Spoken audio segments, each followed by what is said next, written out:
اچھا کچھ لوگ شیخ اعتراض کرتے ہیں قبر کے عذاب پہ. وہ کہتے ہیں پہلی تو بات یہ قرآن سے کہیں ثابت نہیں ہے. دوسرا یہ کہ وہ جو سوال وہ کہتے ہیں کہ آپ لوگوں نے خود نکالے ہوئے ہیں جو سوالات، اس کا بھی قرآن میں کہیں تذکرہ نہیں ہے.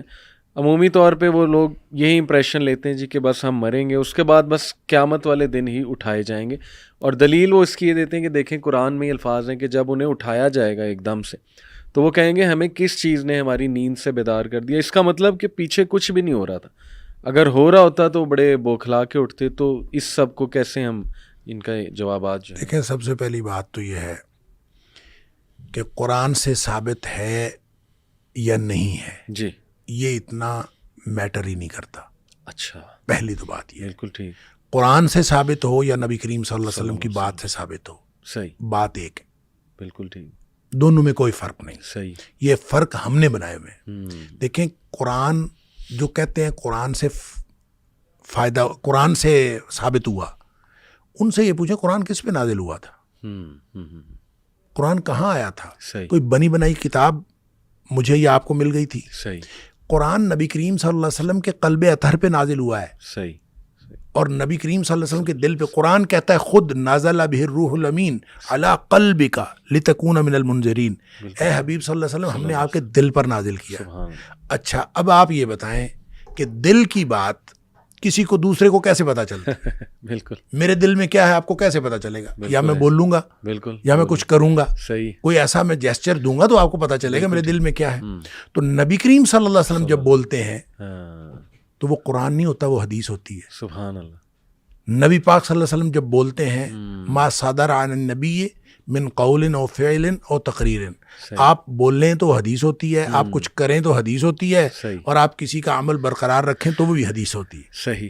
اچھا، اب نبی پاک صلی اللہ علیہ وسلم بول لیں تو وہ حدیث ہوتی ہے. قرآن بتانا ہے آپ نے تو قرآن حدیث نے بتایا ہے.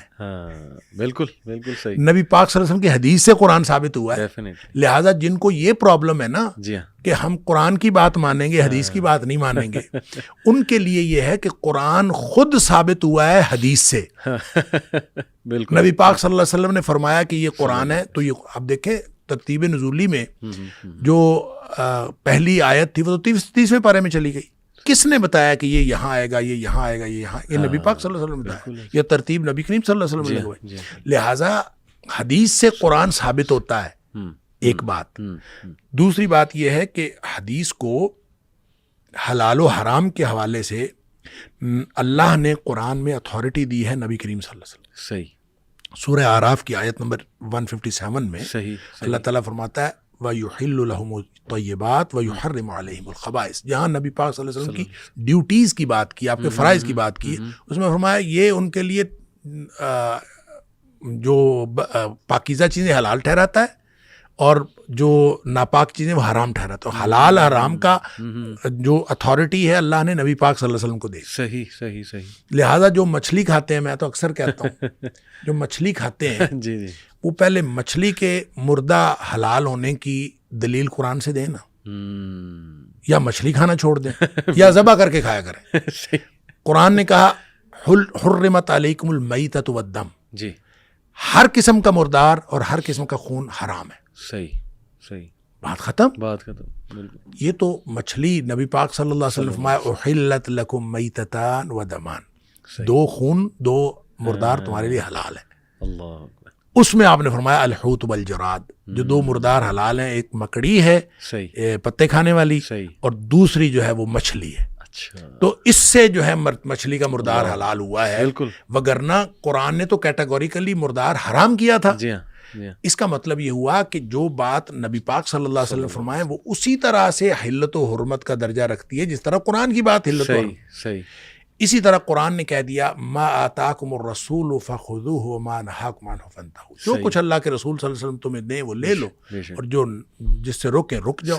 یہ اتھارٹی ہے نبی پاک صلی اللہ علیہ وسلم کی کہ آپ ہاں کہہ دیں تو وہ بھی قانون بن جاتا ہے، آپ نہ کہہ دیں تو وہ بھی قانون بن جاتا ہے. پہلی تو بات یہ ہے. بالکل. لہٰذا جو کچھ نبی پاک صلی اللہ علیہ وسلم نے فرمایا ہے حدیث کے اندر وہ حجیت کے اعتبار سے اس کے اتنی ہی اہمیت ہے جتنی قرآن میں ہے. ٹھیک ہے. دیکھیں نا، حضرت ابن مسعود رضی اللہ تعالیٰ عنہ نے کسی خاتون سے کہا کہ یہ جو جوڑا کرنا ہے حرام ہے.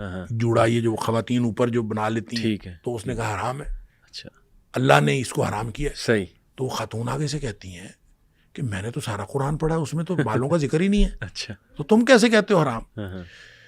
ابن عبداللہ بن مسعود رضی اللہ تعالیٰ عنہ نے فرمایا کہ یہ بتائیں کہ قرآن میں آپ نے یہ نہیں پڑھا ما آتاکم الرسول فخذوہ وما نہاکم عنہ فانتہوا, جو اللہ کے رسول صلی اللہ علیہ وسلم دیں وہ لے لو اور جس سے منع کرے اسے رک جاؤ. وہ کہتی ہیں ہاں یہ تو پڑھا ہے. صحیح. تو انہوں نے فرمایا کہ یہی تو نبی پاک صلی اللہ علیہ وسلم نے تو منع کیا ہے. جب نبی پاک صلی اللہ علیہ وسلم نے منع کیا تو ایسے ہی ہے جیسے قرآن نے منع کیا.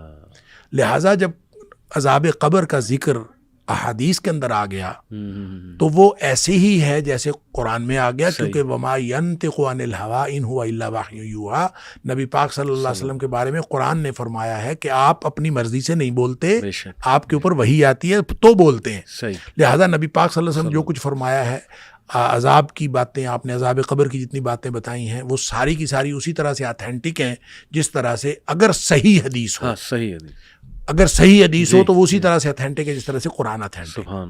دوسری بات یہ ہے کہ قرآن کے اندر کم از کم 4 مقامات پر ایسے اللہ کریم نے ایسی آیات ہیں کہ جس میں واضح طور پر عذاب قبر کا تذکرہ ہے. جی, یعنی اس سے یہ محسوس ہوتا ہے کہ جس دن مریں گے اس دن اس کے اوپر عذاب آئے گا. اشارتاً یعنی آپ کہہ رہے ہیں؟ نہیں اشارتاً نہیں بلکہ صراحتاً. ڈرائیو. مثلاً قوم فرعون کے بارے میں, آل فرعون کے بارے میں فرمایا بالکل کہ صبح و شام وہ آگ پر پیش کیے جاتے ہیں. بالکل بالکل, صبح و شام وہ آگ پر پیش کیے جاتے ہیں, اور جب قیامت والا دن ہوگا تو ان کو لیے بڑے عذاب کی طرف جائیں گے.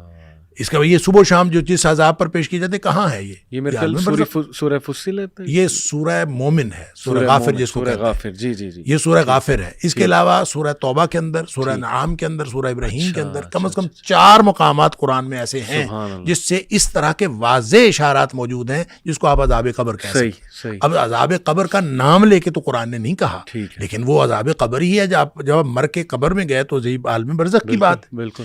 اچھا, اسی طرح جیسے سورہ انعام کے اندر غالباً ہے کہ ان کو جب فرشتے جو ہیں آگے سے بازو پھیلائے ان کو وصول کرتے ہیں اور ان کو کہتے ہیں اخرجوا انفسکم, یہ وہی بات ہے, وہی الفاظ ہیں جو حدیث میں آ رہے ہیں کہ اخرجی, باہر نکلو. تو یہاں اخرجوا انفسکم, اپنی جانوں کو باہر نکالو. یعنی فرشتے یہ کہہ رہے ہوتے ہیں کہ اپنی جانوں کو باہر نکالو, اور اسی دن قرآن کہتا ہے کہ اسی دن ان کو پھر رسوائی کا عذاب ہوتا ہے, اسی دن رسوائی کا عذاب دیا جاتا ہے. تو جس دن جان نکلی اسی دن کوئی حشر تھوڑی ہو گیا ہے, عالم آخرت تھوڑی آ گیا, عالم برزخ ہے. لہٰذا اس طرح سے قرآن میں 4 مقامات پر سورہ ابراہیم کے اندر, سورہ توبہ کے اندر, سورہ انعام کے اندر اور سورہ غافر کے اندر یہ موجود ہے. پڑھنے کے لیے ایک بصیرت ہونی چاہیے, ایک بصارت ہونی چاہیے.